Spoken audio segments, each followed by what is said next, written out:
Bonjour, bienvenue sur Tech Bro, la tech comme si elle était racontée par un pote. Dans ce podcast, on va parler de plein de sujets. L'idée, c'est d'abord que je te présente le sujet techniquement et que je te dise ce que tu dois savoir, et ensuite que je t'explique comment tu peux l'utiliser dès maintenant dans tes projets. Le sujet du jour, ça sera toujours l'IA, mais ça sera moins technique que ce qu'on a vu dans le précédent podcast. Ça va être plutôt comment tu fais, toi, pour utiliser l'IA dans ton application. Mais avant d'aller dans le cœur du sujet et de te présenter les différents chapitres de ce podcast, on m'a fait des retours sur le fait que ce que je disais, ça manquait de clarté, parce que des fois j'utilisais des mots qui étaient peut-être trop complexes ou que justement c'était pas assez structuré. Donc je vais essayer de me concentrer là-dessus. Et si d'ailleurs toi tu as des retours à me faire et que tu trouves qu'il y a des choses que je peux améliorer, n'hésite pas soit à mettre un commentaire sur Spotify ou sur YouTube, on peut mettre des commentaires, soit à m'envoyer directement un message en privé et me faire des retours. J'en profite qu'on n'ait toujours pas commencé à parler de choses techniques pour te dire que ça c'est un podcast qui débute, je sais pas combien de temps je vais le tenir, mais pour l'instant, j'aime bien. Donc, si toi aussi t'aimes bien, n'hésite pas à me le faire savoir en mettant 5 étoiles. Donc, sur Spotify, pour mettre 5 étoiles, il faut, je crois, attendre 30 secondes. Et ensuite, tu vas donc directement sur le podcast, pas sur l'épisode. Et là, tu peux mettre des étoiles. Donc, si tu peux me mettre 5 étoiles, ça fait super plaisir. Donc, qu'est-ce qu'on va voir aujourd'hui? Aujourd'hui, on va reparler rapidement des entraînements et pourquoi tu ne dois pas entraîner ton LLM. Ensuite, on va parler de comment tu utilises concrètement une IA dans une application et comment la plupart des applications IA marchent aujourd'hui. Ensuite, on parlera de prompt engineering et pourquoi il ne faut pas mettre ça de côté. Et on finira par du RAG, qui est une technique d'amélioration de ton utilisation d'IA. Donc, on va commencer directement. Pourquoi tu ne dois pas entraîner ton LLM? Parce que pour entraîner un LLM, tu as besoin de énormément de ressources. Et quand je dis ressources, je parle de ressources matérielles, typiquement des GPU ou des CPU.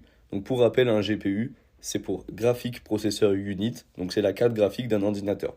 Tous les ordinateurs, ils n'ont pas de GPU, et la plupart des ordinateurs qui ont des GPU actuellement, c'est les ordinateurs de gaming, et je vais t'expliquer après pourquoi.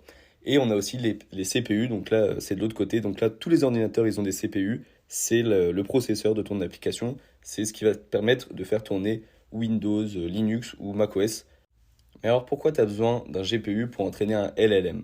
En fait, tu te dis peut-être que t'as pas besoin d'une carte graphique, sachant que de base c'est fait pour les jeux vidéo. Mais en fait, la carte graphique, elle va être parfaite pour entraîner un LLM, car dans l'entraînement d'un LLM, tu as beaucoup de calculs matriciels à faire. Des calculs matriciels, c'est des calculs qui sont très coûteux et justement qui sont pas très compliqués. La différence entre un CPU et un GPU, c'est que le CPU, il va être parfait pour faire des calculs très compliqués, mais des calculs séquentiels. C'est-à-dire quand tu veux faire tourner un système d'exploitation, tu utilises un CPU. Par contre, quand tu veux faire plusieurs calculs en parallèle, tu vas utiliser un GPU. Et en fait, c'est pour ça qu'ils ont été construits. Dans les jeux vidéo, tu as plusieurs choses à calculer en même temps. Tu vas avoir le décor en fond, les mouvements du personnage, peut-être que tu lances une attaque, donc il faudra lancer une animation. Bref, quand tu fais des calculs graphiques, tu as beaucoup de choses à faire en parallèle. Et c'est pour ça qu'ils ont été conçus, les GPU, c'est pour être capable d'être parallélisés.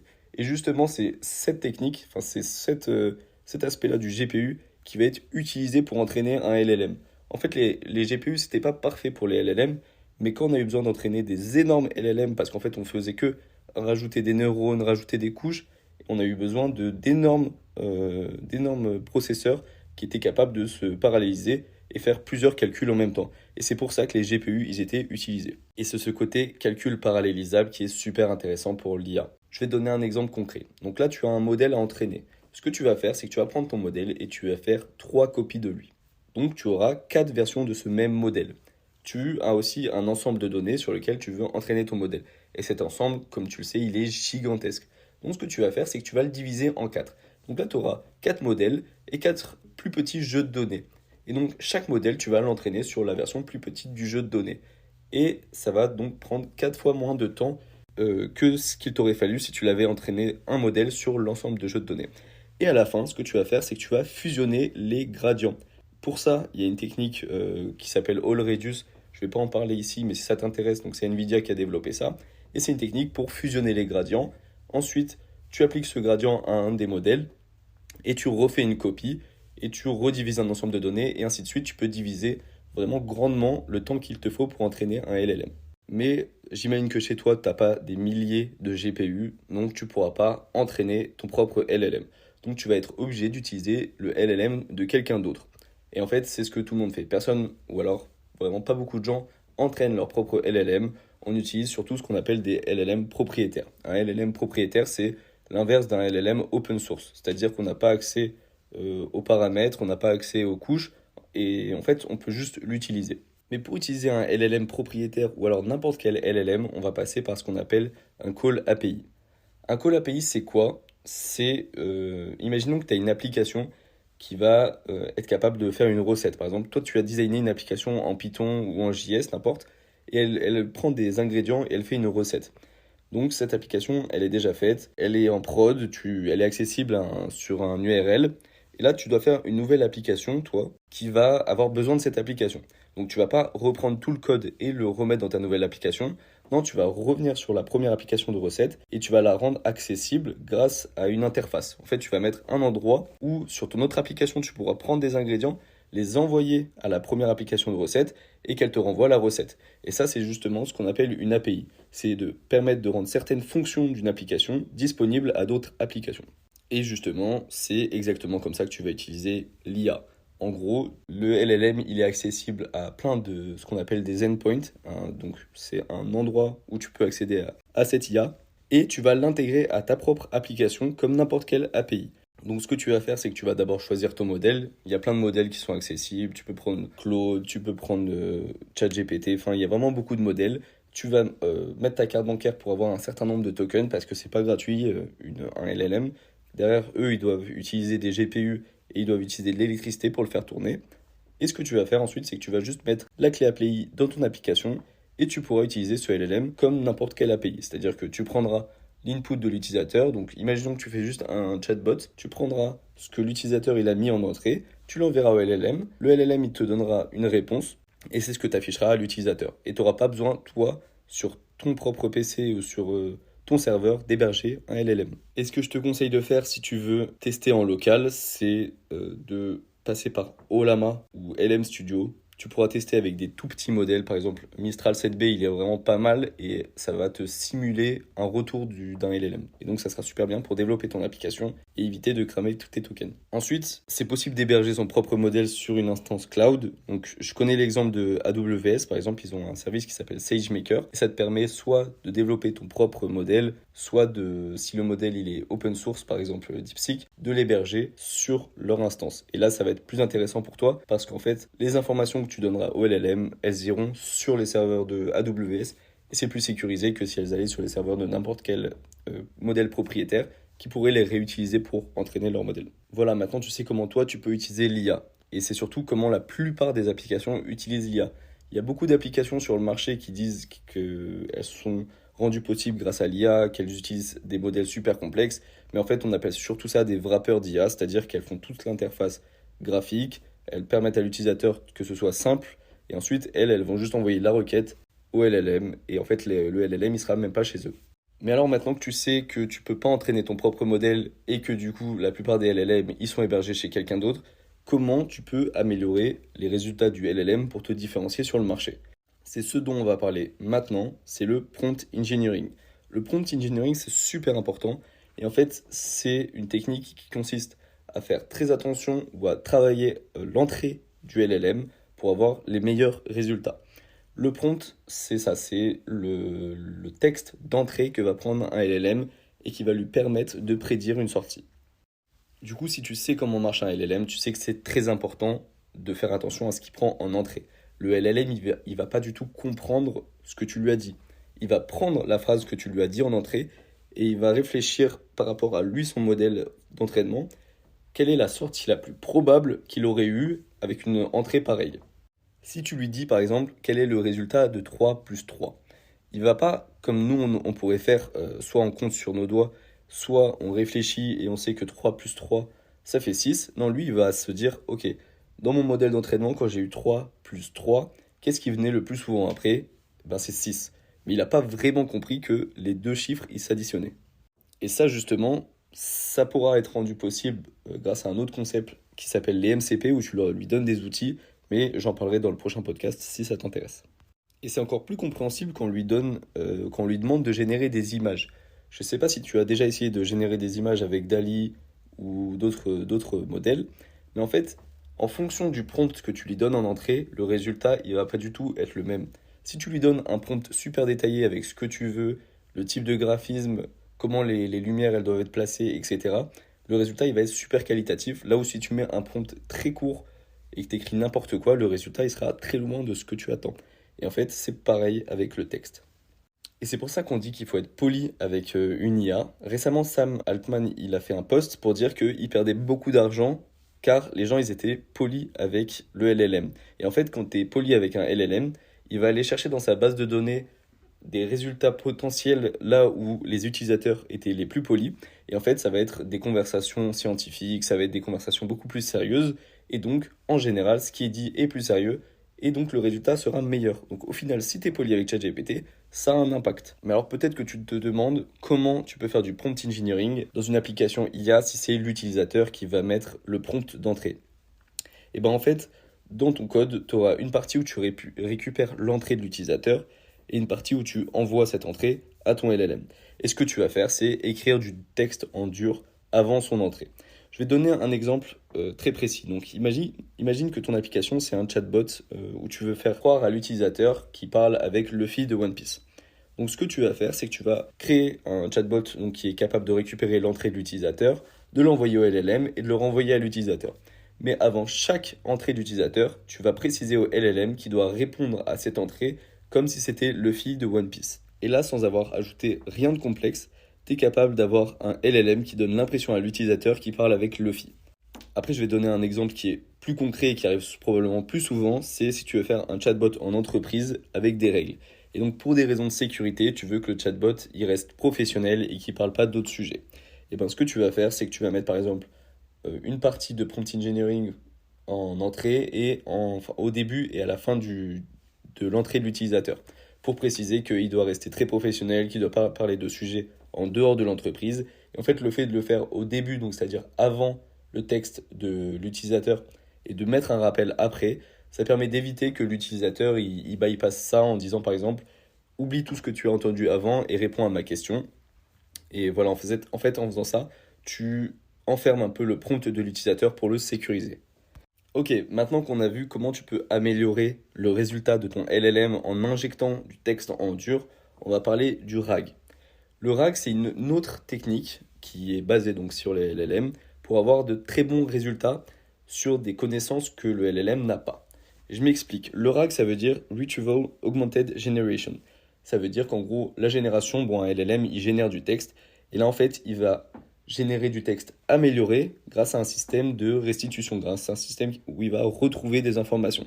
Donc, pour rappel, le LLM de base, il te répond qu'avec sa base de connaissances, c'est-à-dire ce qu'il a appris pendant son entraînement. Et là, en fait, on va permettre au LLM de répondre avec des connaissances qui sont, toi, par exemple, dans ton entreprise ou dans tes documents.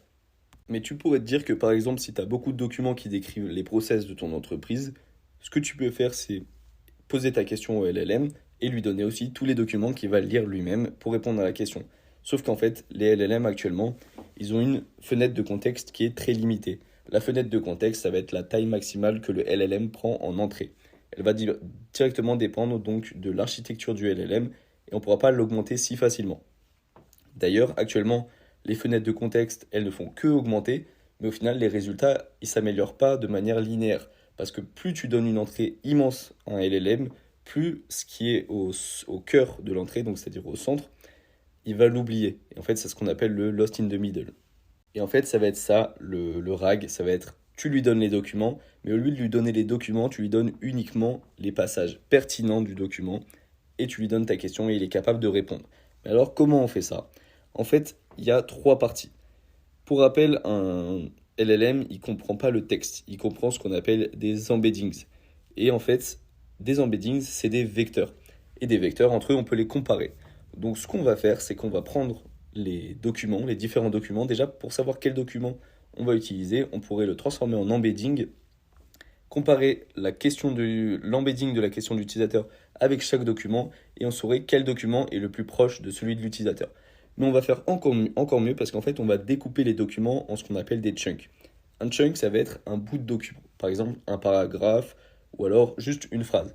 Il y a différentes techniques d'indexation parce que donc cette partie où tu découpes, ça s'appelle l'indexation. Il y a par exemple une technique que je trouve très utile, c'est déjà de passer un modèle d'embedding sur les différentes phrases pour savoir quand est-ce qu'on change de sujet. Et en fait, comme ça, tu vas pouvoir faire des chunks en fonction des différents sujets. Et ça va être super efficace.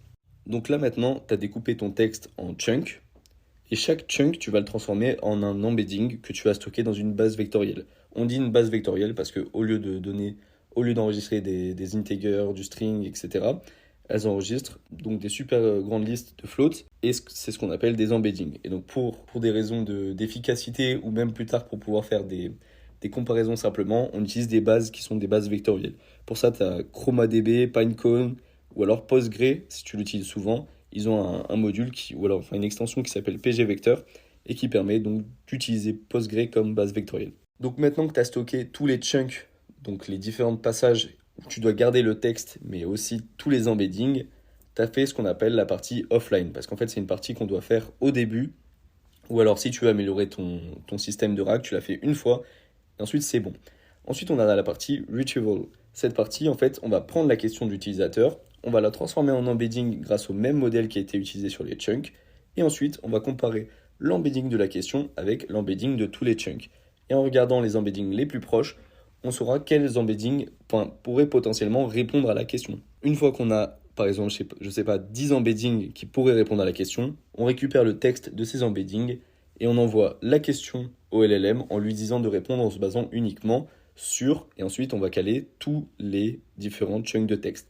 Et en faisant ça, en fait, on a grandement réduit la fenêtre de contexte nécessaire et on va donner uniquement des informations pertinentes au LLM et il ne pourra pas halluciner. Pour rappel, l'hallucination, c'est un problème très récurrent dans les LLM. Et en fait, c'est un problème qui est basé sur leur manière de fonctionner. Un LLM, si tu lui poses une question, lui, il a été entraîné pour répondre. Il n'a pas été entraîné pour savoir s'il a la réponse ou non. Donc, peu importe qu'il ait la réponse, il va te prédire la réponse la plus probable à ta question. Donc, même s'il n'a jamais eu cette information, il va donc inventer pour être sûr de répondre parce qu'il est fait pour ça. Et c'est pas ouf parce que du coup, c'est ce qu'on appelle une hallucination où il pense avoir raison et donc il te sort dans tous les cas une réponse. Ensuite, la méta actuelle, donc la meilleure manière de faire du RAG actuellement, c'est d'améliorer la partie indexation. Donc la partie indexation, comme je t'ai dit, tu peux faire différentes techniques de segmentation.